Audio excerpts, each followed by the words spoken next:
Bonjour à tous. Alors aujourd'hui, on va commencer par la grosse news de ces derniers jours. Apple qui dévisse fortement en bourse et pour cause. La hausse des prix qu'ils ont annoncé sur à peu près tous leurs produits à cause de l'augmentation, des prix de la mémoire. OK? Donc j'avais publié ça sur mon Twitter rapidement pour vous donner une idée. Liste non exhaustive de tous les produits Apple qui vont être impactés par cette hausse des coûts. Ce qui est intéressant, c'est que Apple avait la réputation durant la dernière décennie de surfacturer la RAM, de surfacturer le stockage. Vous saviez, si vous vouliez configurer un MacBook, entre l'option de base et juste la petite update au-dessus pour avoir plus de stockage, plus de RAM, 2 cœurs de plus, ça vous coûtait rapidement 700-800 de plus.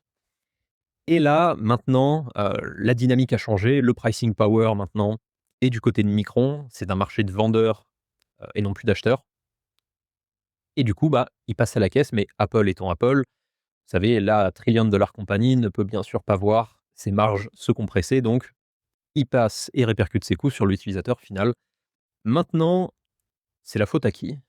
Enfin, la faute, tout est relatif, mais c'est la faute en partie à cette entreprise, qui est effectivement une super boîte sur le papier, hein, qui s'appelle Micron, que vous connaissez probablement. Alors, sur ces derniers jours, elle a dévissé un peu, en prévision d'un miss sur leur earning call du 24, mais ils ont probablement fait un des meilleurs earning calls de l'année, toutes compagnies confondues. Ils ont annoncé une augmentation du revenu, une augmentation des marges. Maintenant, ils sont allés toucher des marges brutes à 85 et des marges opérationnelles à 81, ce qui est juste démentiel. Alors oui, c'est cyclique, et cetera. Effectivement, on sait, mais c'est quand même très intéressant. Alors, pour la faire rapidement, on va pas faire les 40 pages du document de la présentation, mais le revenu plus 75 74 d'un trimestre à l'autre, sur le year on year, plus 350 quasiment.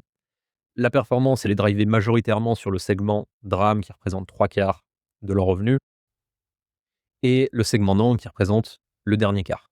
OK? Et eux, en plus, le revenu qui a augmenté quasiment de 100 d'un trimestre à l'autre. Ce qui est intéressant, c'est que, en fait, ces performances-là sont dues uniquement à une augmentation des prix. Et là, vous comprenez pourquoi j'ai parlé d'Apple juste avant. En fait, il n'y a pas eu d'augmentation de la supply. Ils n'ont pas vendu plus d'unités. Ce qu'ils appellent le shipment volume n'a pas bougé quasiment. C'est, c'est up, à quelques petits pourcents, 5, 6, 7, quelque chose comme ça. C'est vraiment pas significatif. Donc cette augmentation des revenus et cette augmentation des marges est due uniquement à une augmentation des prix, OK? À des entreprises comme Apple. Maintenant, la question qui est intéressante, c'est à peu près tous les modèles qu'on a sur ça sont à peu près d'accord pour dire que le bottleneck de la mémoire va commencer à bien ralentir à horizon mi-2027 et notamment arriver au Q3, Q4 2027. La question, c'est combien de temps, du point de vue investisseur, combien de temps une entreprise comme Micron peut maintenir des marges aussi élevées, alors qu'on va voir, on va dire, une normalisation de la supply? Si vous voulez investir dans cette boîte, c'est peut-être un bon début de réflexion et test d'investissement de vous poser cette question. OK? Maintenant, je rajouterais une dernière chose. Sur le côté nouvelle supply, effectivement, ils ont annoncé que donc il y a une partie de la nouvelle supply qui arrivera pas avant mi-2027. Donc en théorie, on est déjà proche de la fin du bottleneck sur la mémoire et la deuxième partie pour les ID2 qui arrivera en fin 2028. Et donc ça nous concerne pas encore, on a un peu le temps. Mais en attendant, effectivement, qu'est-ce qui va les empêcher de continuer à monter les prix et à monter les prix? Chose intéressante à penser aussi purement du point de vue investisseur, oubliez pas que les boîtes cycliques, vous les valorisez pas comme les boîtes normales. OK? Donc en fait, notamment quand c'est cyclique plus capital intensive, vous voulez les acheter quand le price to book est faible et que le PE est élevé. Et à l'inverse, vous voulez les vendre quand le PE redevient faible et que le price to book est élevé à son tour. En fait, la raison, c'est que donc vous avez votre ratio PE, price earning, OK? Donc c'est le prix, divisé par les bénéfices. Mais quand on est sur une compagnie cyclique et que les earnings sont à leur ATH du cycle proche, du moins, c'est compliqué, toujours compliqué de définir le top, hein, mais proche d'un top de cycle, en fait, le multiple du PE a l'air effectivement faible, a l'air peu valorisé, mais en fait, le prix que vous payez de manière tangible sur l'asset est super cher. Donc en fait, être cheap quand on est au pic des bénéfices, bah, en fait, c'est pas être cheap, c'est être cher. C'est avoir une valorisation qui est quand même assez chère. Maintenant, deuxième sujet, on va parler de Samsung. Samsung qui se sont mis à investir massivement, SK hynix aussi, mais pour l'instant, on va se concentrer sur Samsung. Donc, ils ont annoncé le 29 juin un investissement, de 848 milliards, ouais, alors effectivement sur 10 ans, mais ce qui est intéressant, c'est que le PIB de la Corée du Sud tourne à peu près, c'était quoi? 750 milliards. Et du coup, Samsung qui nous parle d'un investissement de 648 milliards, c'est 37 du PIB annuel. Alors certes, ça va lisser sur 10 ans, c'est pas 37, c'est 3,7 par an, mais c'est quand même un investissement considérable. Hem, pour le détail, donc il y a à peu près 300, trillions en won qui vont être utilisés pour les usines de semi-conducteurs et 350 qui vont être utilisés en data center pur. OK? Ce qui est encore plus intéressant là-dessus, donc, c'est que c'est cette headline en fait de CNBC qui nous explique que les travailleurs dans les usines de SK hynix, de Samsung et cetera, donc qui font des chips, ont fait réviser, enfin, ou du moins repenser les expectations de l'inflation de la banque centrale coréenne. Et effectivement, c'est intéressant parce que le travailleur lambda, dans ces industries, c'était marqué juste là, voilà, normalement fait à peu près un salaire moyen de ce qui est l'équivalent de 52 000 $. Mais en fait, il va apparemment recevoir en bonus 410 000 $ sur l'année. Et encore une fois, pareil pour SK hynix, le bonus des employés sera autour de 400 000 $ 450 000 $ parce que l'entreprise atteint une super target. Et du coup, ces bonus vont potentiellement contribuer à une hausse de l'inflation dans ces pays-là. C'est assez intéressant. J'avais aussi vu des datas sur l'augmentation des achats des montres de luxe en Corée du Sud et tout ce qui va être jewelry, donc les colliers, les bracelets Cartier, les trucs comme ça, et c'était à plus, 140 depuis l'année dernière. Donc peut-être que la Corée, c'est la nouvelle Chine sur le secteur du luxe, je sais pas. Bon, non, mais c'est quand même assez intéressant. Donc en fait, le mécanisme, c'est le prix des chips, donc monte en flèche, on a déjà vu ça avec Emu. Les profits corporate atteignent de nouveaux records. Les employés, bien sûr, obtiennent des bonus parce qu'ils sont capitalistes quand même, hein, c'est pas la France. Ça augmente, tout ce qui va être le consumer spending et du coup, ça va créer une pression haussière sur l'inflation. OK? Donc c'est marrant de se dire que l'IA ne change pas en fait, simplement le marché action et ne fait pas simplement, voilà, de ce genre de courbe. L'IA change aussi le ouais, l'inflation et les prévisions des banques centrales. Pour finir cette vidéo, on va parler de MicroStrategy et de Michael Saylor. Donc, bon, on pouvait voir que l'action se porte mal. Bon, le Bitcoin aussi, surprise. C'est surtout dû au dernier mois que ça a vraiment compliqué. Ça a commencé à compliquer la vie de Michael Saylor.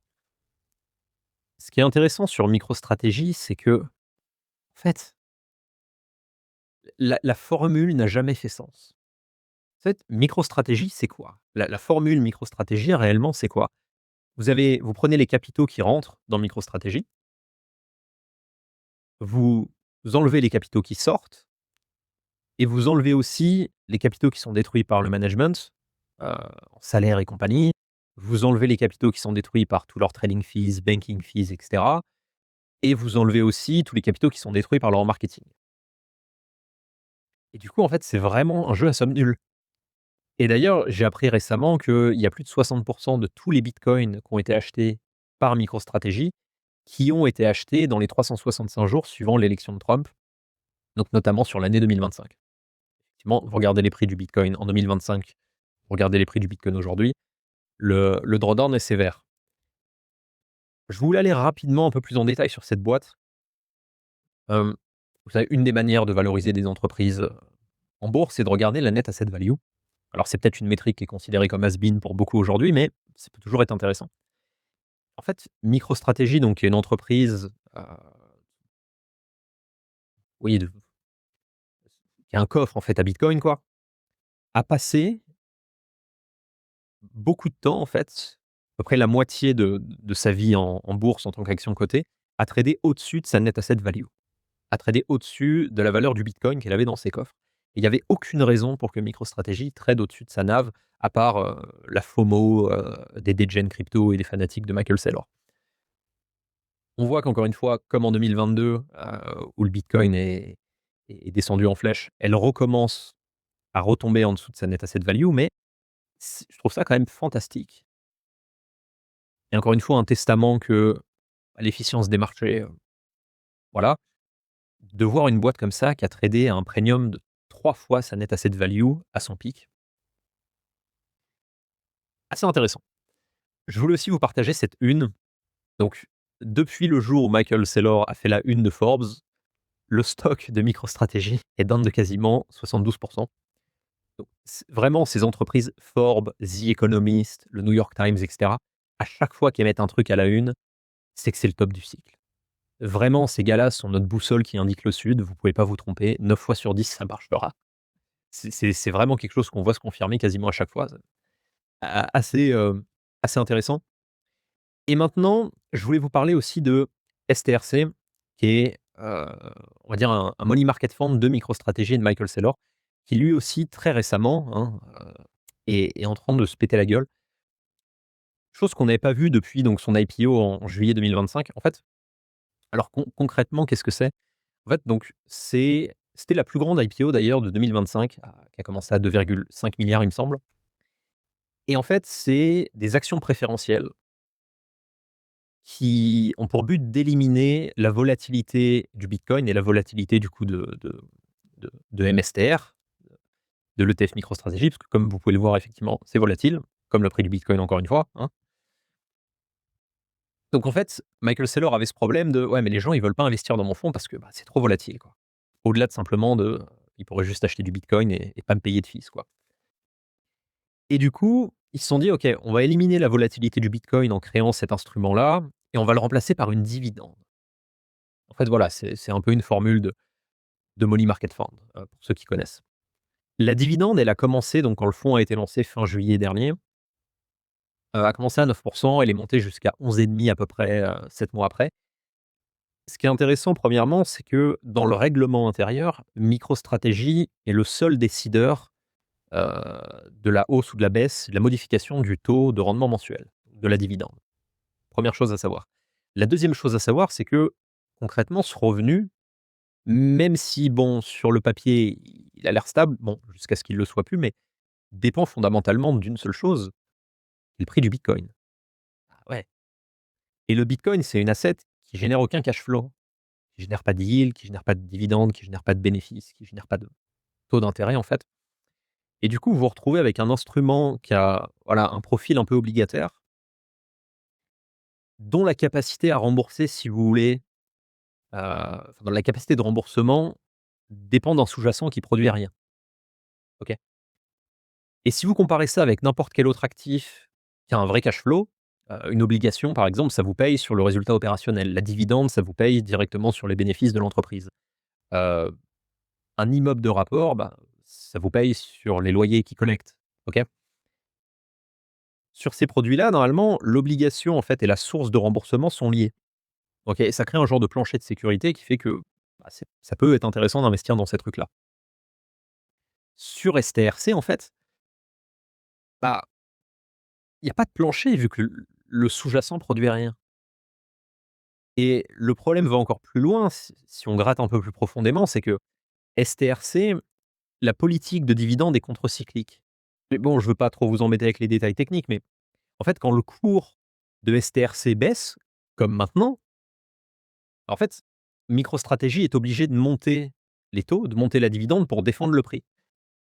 Ce qui est en fait va augmenter la pression sur l'entreprise, bah, un peu au pire moment, au moment où en fait son cours est en train de dévisser sévère. Donc voilà, c'était un peu la parenthèse de fin sur MicroStrategy. J'espère que vous avez apprécié cette vidéo et à la prochaine.